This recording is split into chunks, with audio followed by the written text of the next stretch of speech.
Way of a house on 7th Avenue in Inglewood last night. YG, can you tell us what's going on today? Oh man, we doing a power room walk, you know what I'm saying, a peace walk in the Fruittown power room across the street. Like we've been at war for like the last. As the chaos kept building, everything around him started falling apart. Friends disappeared, close people turned distant, and before he even realized it, he became a target himself. This wasn't outsiders coming at him. It was the same people who were once considered brothers. He nearly lost his life in a situation that was never supposed to go that far. And that's where this story really begins. Before the plaques, before the charts, before the fame, YG was just Keenan Daquan Ray Jackson, born March 9th, 1990. Contrary to what people think, he wasn't raised in non-stop madness. His parents, Ulysses and Shoni, worked hard to keep chaos out of his life. They ran a daycare focused on structure, routines, and keeping things stable. For a while, it worked. Keenan was locked in. He became a tri-varsity athlete, with football giving him discipline, focus, and a real exit route. Sports gave him direction, but Compton has a way of testing even the strongest foundations. Everything shifted the moment his father went to prison on tax fraud charges. That was the turning point. The daycare money dried up, the household lost its anchor, and stability slipped fast. With that structure gone, the streets of the 400 block of West Spruce Street started pulling him in. Really got involved in all that. And like the gangbanging? Yeah. Like 16. 16? Yeah, I was 16 when I really started banging the hood. By 2006, Keenan was only 16 years old when he officially got put on and joined the Treetop Pirates, specifically the 400 block clique. That wasn't curiosity, that was commitment. The name Young Gangsta, later shortened to YG, wasn't a rap gimmick, it was a declaration. By the time he hit 10th grade, school was already falling apart. He was getting kicked out of Paramount High for running the yard during race riots. Football was slipping away, and the street structure stepped in to replace it. Before school, he was breaking into houses. After school, it was non-stop parties. The discipline he once had on the field was gone, replaced by rules from the street. Then the music hit and everything escalated fast. In 2009, when Toot It and Boot It dropped, YG did something most artists avoid for survival reasons. He didn't separate himself from his set, he amplified it. He put 400 on shirts, shouted it in interviews, and repped it loudly on stages far from Compton. He turned Treetop Peru into a global reference point. That visibility brought money, fans, and attention, but it also brought pressure back home. Attention cuts both ways. The jealousy didn't come from Crips across the city. It came from right across Rosecrans Avenue, from Fruittown, Peru. That's where the tension started boiling. To really understand how things eventually exploded, you have to rewind the history, because this wasn't random. It was built over time, block by block, reputation by reputation. Treetop Peru and Fruittown Peru weren't always enemies like people think. Back in the day, they were linked under what was known as the Peru Alliance, standing together against Compton Crips and outside pressure from other gangs in the city. That alliance didn't collapse overnight. It cracked slowly, piece by piece, until it finally fell apart. And the first major crack goes all the way back to May 27, 2006. That day, a Treetop member named Carly Jackson walked into a liquor store just trying to grab some cigarettes. Inside, he crossed paths with Harold Carey, a respected Fruittown member. What happened next wasn't casual at all. Carey looked at him and asked, "What that fruit like?" In Compton, that wasn't small talk, that was a test, a press, a direct question asking where you're from and if you stand on it. Jackson didn't bite. He kept it calm, paid for his stuff, grabbed some chips, and walked out without responding. To him, that was de-escalation. But later that same day, Fruittown members spotted Jackson walking down Hickory Street, deep inside Treetop territory. That alone was enough to flip the switch. James Cox jumped out and opened fire. Jackson was hit in the hip and lower body, but survived. That shooting didn't just escalate tension, it set the tone. 2 weeks later, the alliance completely shattered. On June 10th, 2006, Fruittown member Edward Fales spotted 3 Treetop peers, Deshaun Davis, Leslie, and David Harvey, at a gas station buying cigars. You start second guessing a lot of stuff. Then I got popped. Yeah. Really don't know who popped me. Yeah. I'm paranoid. 34-year-old Slim 400 was making a name for himself in the California hip-hop scene. The rapper, whose real name is Vincent Corrin, was gunned down in the drive. Fails followed them all the way back to West Spruce Street, the heart of Treetop territory, right on the 400 block. Once there, Fails pulled up and unloaded 15 rounds from a semi-automatic weapon. Deshaun Davis was killed on the spot. Leslie was critically wounded. Harvey barely survived, ducking behind a car and firing back with the revolver as Fails sped off. From that moment on, the Peru alliance was officially dead. For years, the beef stayed hot, but controlled.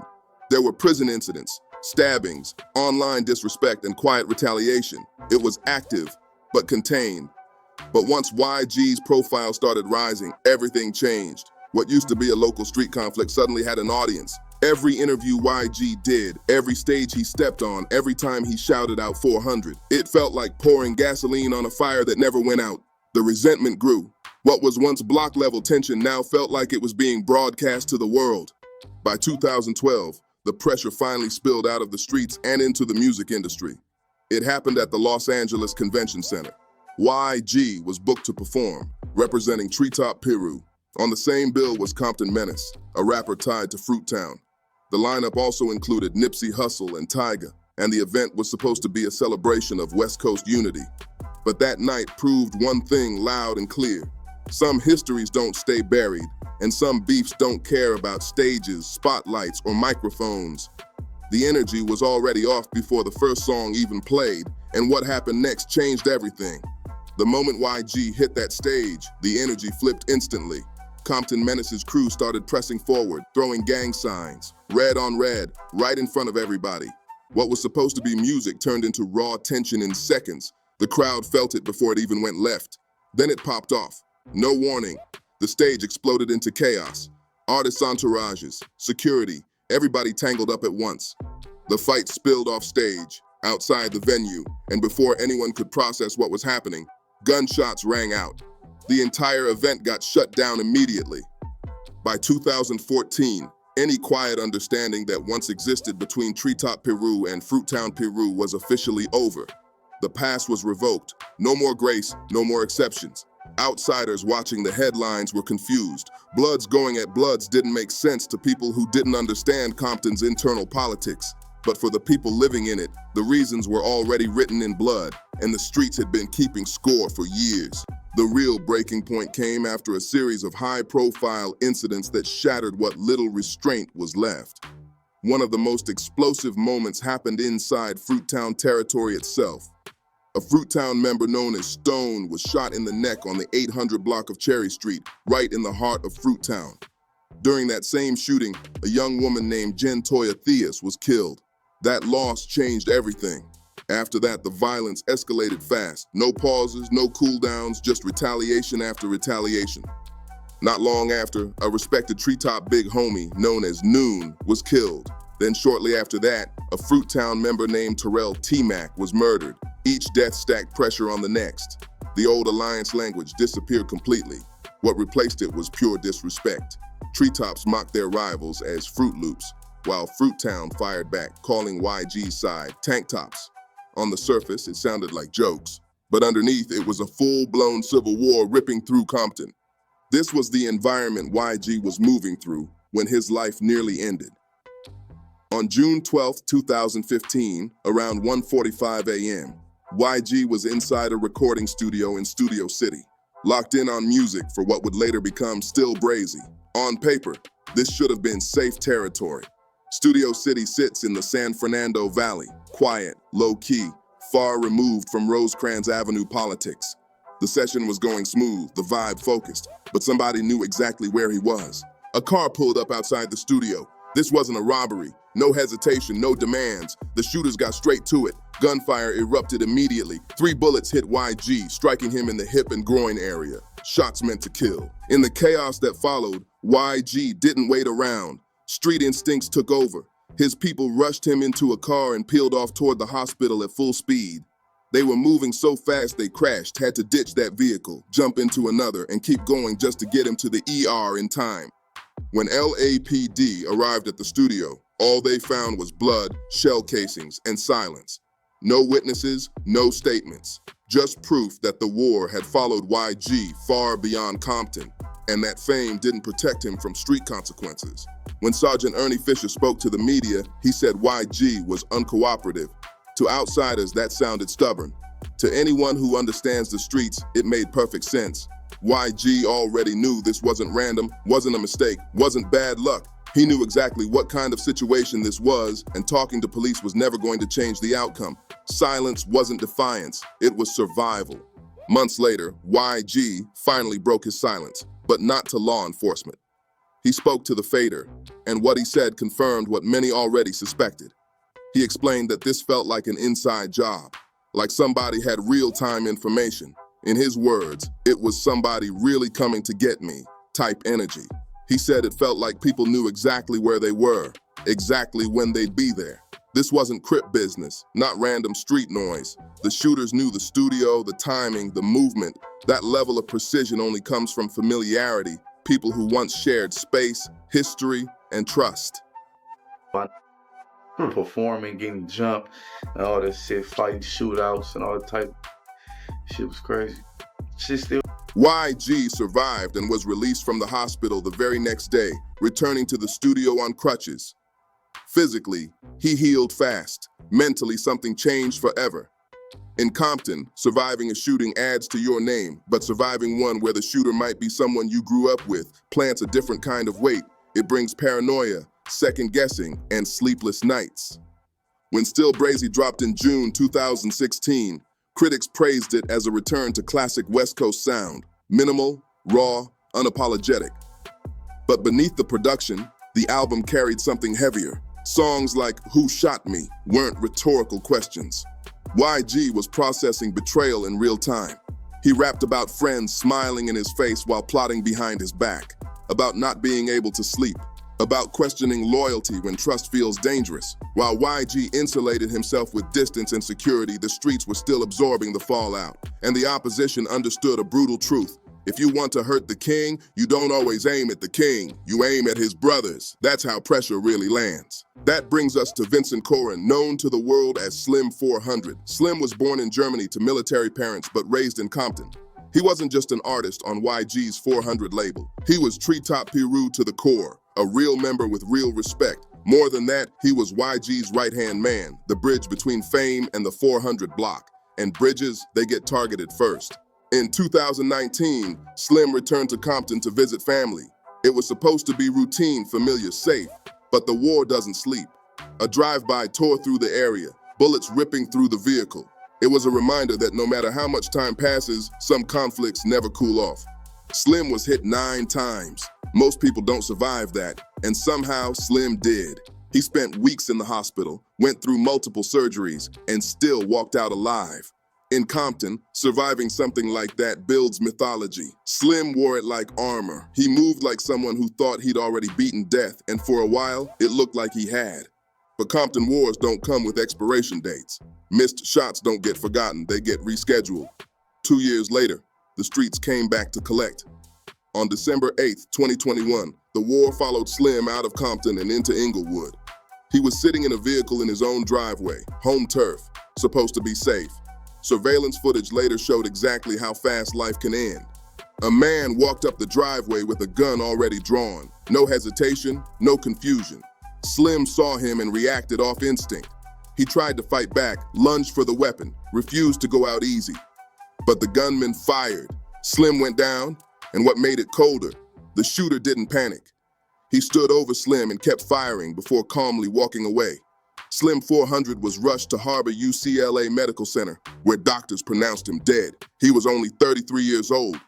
When the dust finally settled, the investigation pointed to 2 names, Michael Lennell Terry and Tamara Lynn Bell. In July 2024, Terry pled guilty to voluntary manslaughter and was sentenced to 32 years. Bell also took a deal, pleading guilty to being an accessory after the fact.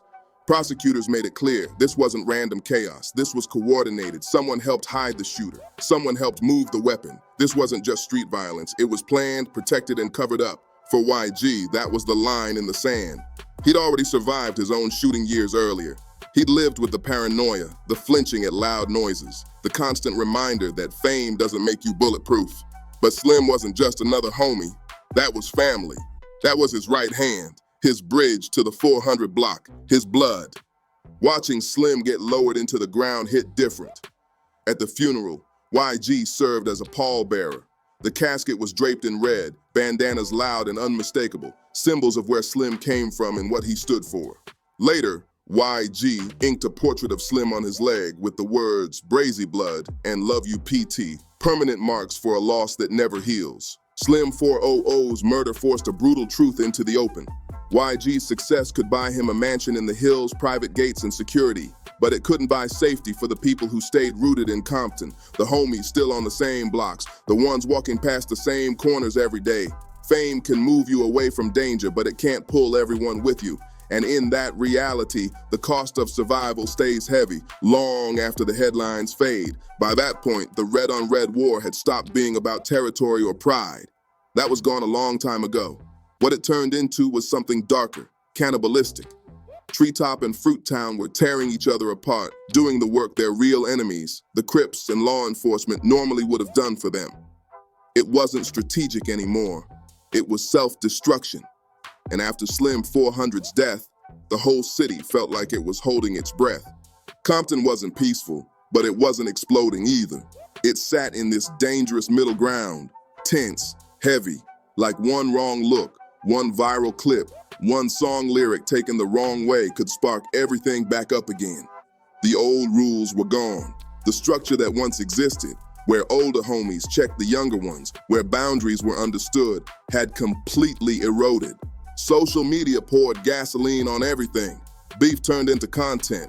Young members were crashing out for likes, clout, and imaginary points that didn't mean anything in real life. The discipline OGs fought to preserve was cracking under ego, attention, and internet politics.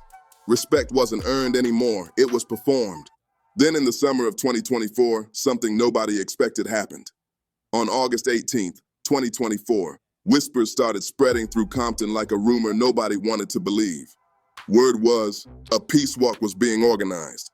And the person behind it? YG. That alone made people stop and pay attention. YG didn't do this halfway. He reached directly across Rosecrans Avenue, straight into Fruittown territory, and spoke to their leadership face to face. No posts, no sneak moves, real conversations. He also tapped The Game, a respected heavyweight from Cedar Block, Peru, to stand with him. That move sent a clear signal. This wasn't about headlines, this was about unity. The plan was bold. They would start at Gonzales Park, long known as Fruittown Ground. From there, they'd walk through contested streets, areas that had been war zones for nearly a decade, and they'd finish at Tam's Burgers on West Rosecrans. This wasn't symbolic, it was dangerous. Active members from Treetop and Fruittown, men who had lost friends, cousins, and brothers to each other, walking side by side. YG led from the front, white tank top, red cap, no security wall. He moved like a shot caller who understood exactly what he was asking people to risk. Every step carried weight, every block held history. Cameras were there, but this wasn't for show, it was for survival. During the march, YG explained it clearly when speaking to TMZ. He said, "My hood and the Fruittown Pirates across the street, we've been at war for like the last 10 years. He followed it up with the real truth. We just enemies, we all from Peru, so we don't really need to be beefing with each other. The walk started at Gonzales Park, a place with a long, heavy history of its own. On most days, that park carries tension you can feel in your chest. But on this Sunday, the only things popping were camera shutters and footsteps moving forward together. The air felt different, cautious, serious, but hopeful. YG, the same man who had been shot 3 times in the hip less than a decade earlier, walked openly through it all. No weapon, no private security, no wall of protection, just his people and the community. That alone spoke volumes. They moved through streets where bodies had fallen, past corners where passes had once been revoked, places where standing on the wrong side of Rosecrans Avenue could get you pressed just for breathing. And yet, they kept walking together. The march ended at Tam's Burgers. To outsiders, Tam's is just another fast food spot. But to Compton, it's a landmark, a neutral zone soaked in history. It's been in songs, music videos, documentaries, and police reports. It lives in the culture. Even Kendrick Lamar immortalized it visually. In Compton, Even neutral ground holds memories of shell casings and sirens. But that day, something rare happened. Treetop and Fruittown members, men who had spent years hunting each other, stood there breaking bread, laughing, talking, breathing the same air without tension. The symbolism was heavy. For over 10 years, red-on-red violence had turned neighbors into enemies. And the cruelest part was always the geography. Fruittown and Treetop aren't miles apart. They're separated by one street.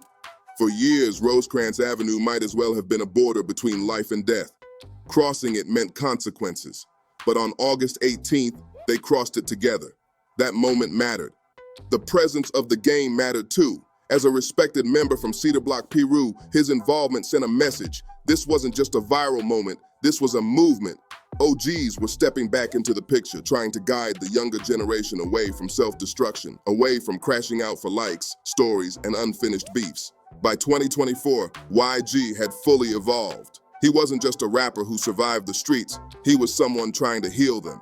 He repurposed the 400 brand into more than merch and slogans. It became a platform, a resource, a way to reinvest into the same soil that raised him.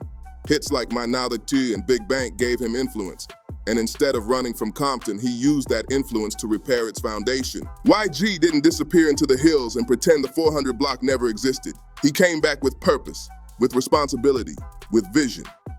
And just like that, the war between Fruittown and Treetop came to an official end, sealed not by a diss track or retaliation, but by a walk down Rosecrans Avenue, a walk that said enough blood had been spilled, a walk that proved peace takes more courage than violence, and a moment that reminded Compton and the world that history doesn't have to repeat itself forever.